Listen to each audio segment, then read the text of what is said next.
Excellent. So now what happens, the towers, I went through Hurricane Andrew, so I remember phone lines being down, all the power lines, trees, they actually blew concrete poles in half. Yes.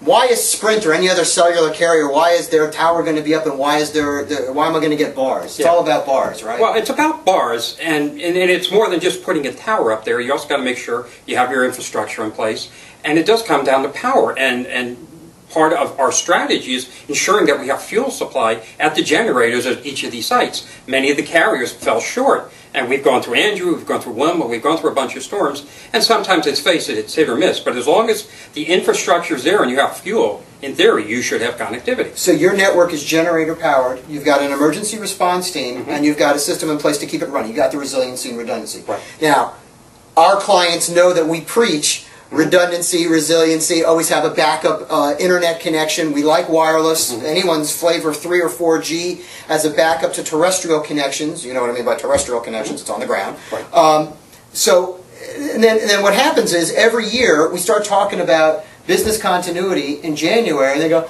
let me go back to sleep until June when hurricane season starts. We go, too late. That's right. Don't call me the day before we run into a hurricane watch. Can't help you then. That's right. But where is Sprint in kind of disaster recovery mode all year round? Has to be, sure. Okay. We're always, and you know, even though we're a South Florida based area, Jonathan and I are based in South Florida, we've got viewers hopefully in the Northeast that are uncovering themselves some snow drifts that have lost, power, they've lost whatever, and if they've not put these plans in place, I'm sorry, it's too late. So you've got to be planning this well in advance. So this is our call to action to you folks to take some action, and certainly get to Jonathan, he'll give you some ideas. Thanks so much.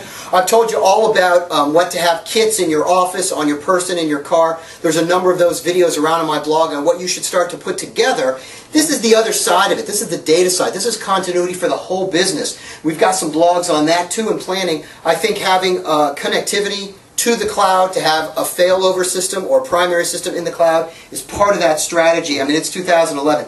Everything is going to the cloud one way or another, and these devices, Godzilla's got his Galaxy Tab, his Android, so that's all going to be part of your strategy in 2011. The time to start working on it is now, not later. Glenn, what can I say but thank you so much for being a part of this.